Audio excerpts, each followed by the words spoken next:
What's up, YouTube? Big Dog Brett, and wanted to talk a little bit about the Oklahoma Georgia Rose Bowl. If you don't know who won, spoiler alert. So, talk about a wonderful victory. Talk about a team, living its motto of keep chopping wood, and how they wanted to absolutely just continue on with, a team that wanted to live that motto of keep chopping wood. And that's exactly what happened. I want to kind of go through some of the things that happened during that game. One of the big things being talked about is that squib kick. Okay, then if Rodrigo hits the other field goal, then same scenario. We're right back to overtime, winning again. Let's throw another what if out there. What if you didn't squib kick it, and what if we ran it all the way back?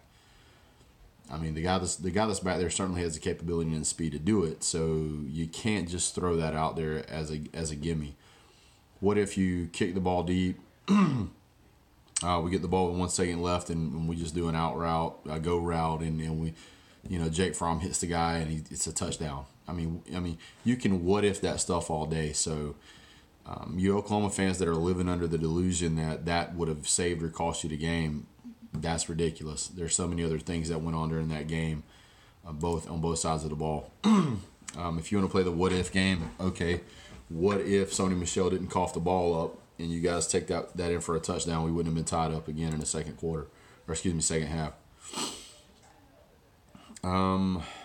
There's been so much stuff talked about this game. First time it's double overtime, longest kick ever made. There were so many firsts. First time Georgia and Oklahoma's ever met. First time that many points had been scored in a collectively in a game in the Rose Bowl. Just so many firsts. That game's going to be an instant classic for years, and probably one Oklahoma fans don't want to watch, but can't help that. Excuse me. One of the things that I want to point out is that I was very impressed with the coaching. As I've said on a number of videos, I've been very impressed at how well Kirby Smart and the coaching staff have figured out how to handle that situation. In the first half, we got trounced. 31 points.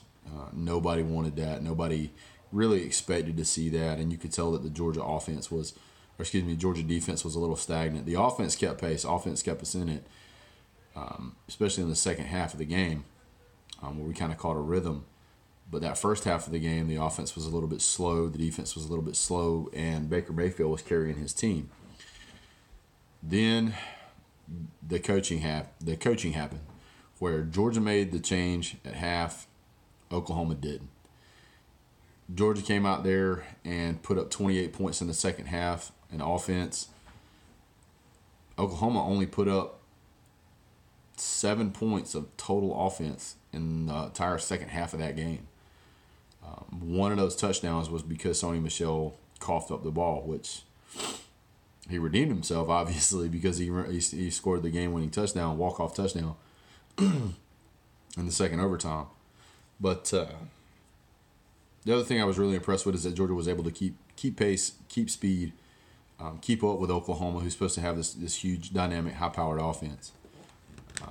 I would also like to say to all of the Oklahoma Sooner fans who are probably not going to watch this because they went into hibernation apparently since that Rose Bowl game.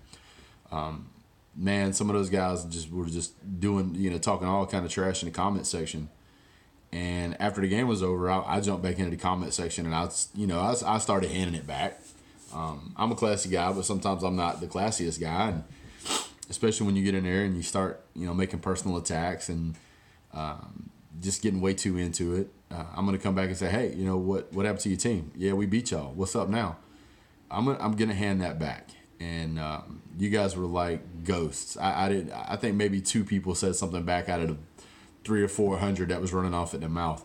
So apparently the Choklahoma Spooners are trying to find a basketball game to watch or something, because they certainly gave up on football. I will also say I was very impressed with how classy Georgia kept themselves, at least from what I saw. No matter what Baker Mayfield was doing in the pregame antics, running up and down the sideline like a blithering idiot, the Georgia players just didn't take into that hype, and again contribute that to the coaching, giving them a heads up as to, hey, this was going to happen, hey, this was going to go on. There was some jawing back and forth on the field, but nothing too serious. But Georgia, I think, did a fine job of being able to come out there and assert themselves and show that the defense can hold its own.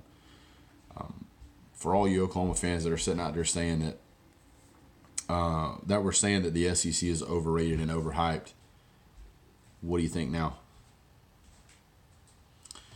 I said in one of my other videos that half of the teams in the SEC, or half of the teams in the college football playoff, was in the SEC. Now, all of the teams are from the SEC.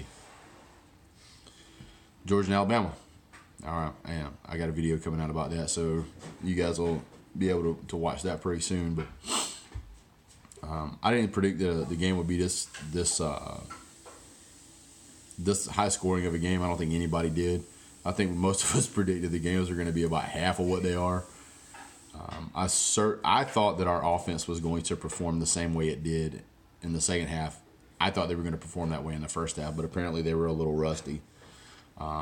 They had to make some adjustments. Georgia would have played in the second half like they played in the first half. They would have scored 7 points on offense. They'd have scored 7 points on the other side of the board. That'd have been 14 points. Georgia's offense absolutely came to play and proved that the Oklahoma defense was Swiss cheese. And there was no problem moving the ball. There was no problem getting down the field, no problem scoring points. Now, to me, Georgia put up 500 and something yards in offense on them. And I think 50 of that came in overtime. Oh, and I do want to point out, I absolutely want to pat Lorenzo Carter on the back for getting up there and blocking that punt. Man, that field goal, man, that was awesome. I've had a lot of fans jump down in the comment section saying, I don't know what I'm talking about because I didn't know what number that guy was. Please understand it. And for all you guys who know so much about college football, there are many, many, many teams that use duplicate numbers, especially on special teams. So when I first saw it, you could only see him from the front. That was the angle I had. Obviously can't see the guy's jersey from there. Once it flipped to the back so that I could see it, I could see it was Lorenzo Carter. Of course, I was impressed. I called him out by name. So for all you guys who kind of jawing at me about the not knowing who number 7 was, look, there's many teams that have duplicate numbers on there. There's been teams that have had penalties called on them for having 2 players on the field with the same number. And if you don't believe me, go look that up. As far as the comment I made about challenge that, you can't challenge an offsides penalty. I was just really excited and I didn't like the call. And I was getting that kind of confused with one of the boundary penalties because you can't challenge a boundary on a lot of stuff. So you can go look that up if you like. But at the end of the day, Baker Mayfield got humbled, which was nice. I'm glad that a lot of the other teams that played that guy, that saw him act like a jackwagon, got a little bit of got a little bit of that back. Whenever this guy who's talked all this trash is up at the press conference and can't seem to keep it together. Oh, big dog Brett, you shouldn't be picking on him. He's just a kid. Well, he's a kid that was acting like you know what. And because of that, I don't really feel sorry for that guy. When you're walking up and down the sidelines and mouthing the words to our sideline that it's over, be careful, man, because, I hope you washed your feet because you're going to stick your foot in your mouth. It's just the way that happens. Be humble, have some class, respect your opponent, even if you feel like you're going to beat the brakes off of them. You still got to respect them to a certain point. Congratulations to Georgia Bulldogs, man. They played their tails off. Oklahoma, please understand, I don't accredit all of the actions of Baker Mayfield with all of the actions of Oklahoma Sooners. I know you guys have some great players, but that guy, as good as he was, I hope y'all are glad he's gone. And I hope y'all can find somebody who's just as talented, but without all the attitude. Because no team needs that kind of noise. As far as the numbers go, the numbers are really similar.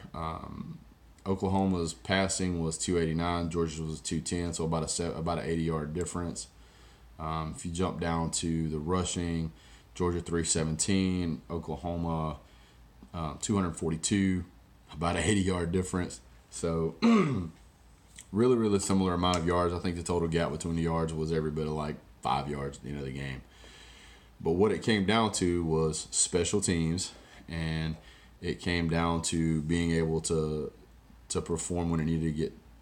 I mean, when it got crunch time, the squib kick, they came to Trey Crowder. Oklahoma fans that are knocking y'all's coach, y'all are silly. Y'all are silly. Go back and watch that kick. Trey Crowder had to make pretty much a perfect catch to stop that from screwing up anything. And that guy made the perfect catch. That's all there was to it. I can honestly tell you that, usually when you kick a ball and it gets a little squirrely and the guy doesn't fall on it just right, there's a chance you can get it back. And if Oklahoma would have done that, here we are playing the what if game. If Oklahoma would have done that, you would have seen a much different outcome to that game, most likely. So,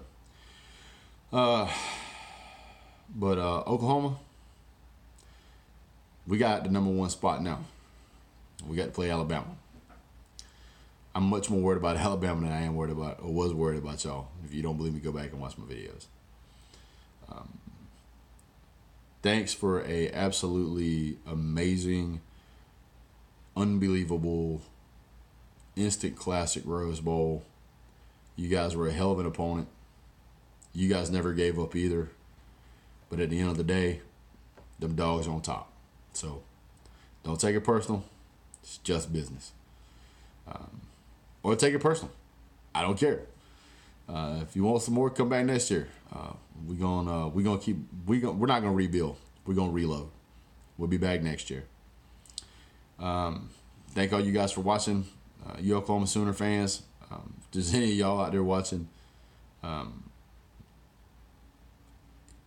gotta tell y'all, I was impressed with how quickly y'all disappeared up out of that comment section on them other videos. Y'all just disappeared, and it still warms my heart. So, again, thanks for a memorable Rose Bowl game. I look forward to watching that game many, many, many times. So, thank you for that. And again, go Dogs.